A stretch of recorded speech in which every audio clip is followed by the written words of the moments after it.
And so I can tell you a funny story about this. So I know this guy. I worked with him for a long time. His name is Deo Resi. And he's a hell of a guy. He's like 6'7", and he's like really charismatic, and he's been pretty successful. He built this company in San Francisco called Founder Institute, and it's only one of many things he's done.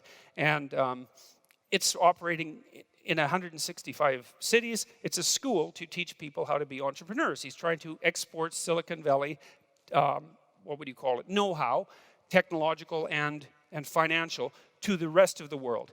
And in like 5 years, he built 165 schools, not physical schools, but school-like organizations around the world. And like, go try that.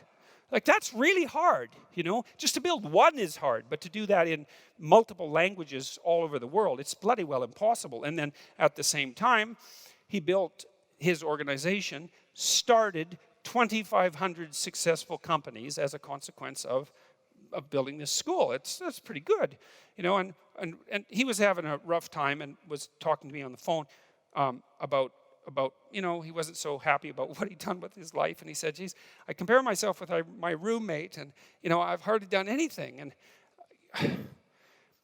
his roommate was Elon Musk. It's like, I just laughed at him. I thought, geez, really? That's what you're going to...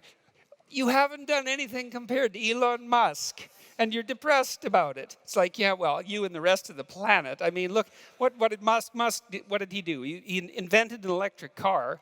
That's impossible. And then he made it work. That's impossible. And then he built an entire infrastructure to charge it, and that worked, and that's impossible. And they're good cars. And then he made them faster than any cars have ever been, and cheap, and so that's impossible. And then that wasn't good enough, so then he decided that he would compete with NASA, which is impossible, and build rockets at 1/10 the price they were building them, except bigger. And then he would shoot his car on his rocket out into space.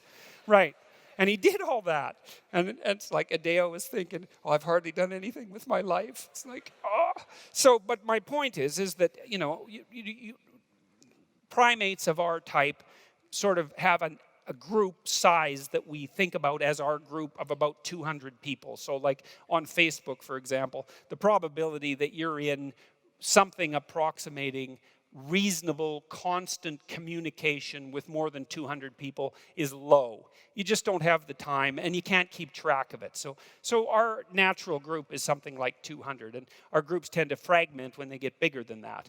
And that's also associated, by the way, with cortical size. You see this in primates, is that as primates develop larger brains, the group size that they seem to be able to manage also increases, and that might be part of the reason why they develop larger brains. Who knows? But anyways, it's about 200 people. And the problem is that as you get more successful, say, in the global hierarchy of 100 million people, the 200 people that you compare yourself changes. And so that you end up with $100 million, and you're not very happy because your $50 million yacht is like 20 feet shorter than your friend's, you know, $150 million yacht. And you're high in neuroticism, so that makes you frustrated and disappointed, you know. So anyways, it's important to understand. It's the message here, the point of this is that you have a system, this serotonin system, base of your neurophysiology. It also sets your brain up during embryonic development. So it really is the master control system in many, many ways. And it counts where you are in your hierarchy. And then it decides how much positive emotion and how much negative emotion you should feel on average because of your position. And so like if you're, let's say number 1 is at the top and number 10 is at the bottom. So you're number 10, you're barely clinging to the bottom of reality. Your brain says, look, it's dangerous where you are at the bottom of the hierarchy. You don't have a lot of friends. It's precarious down there.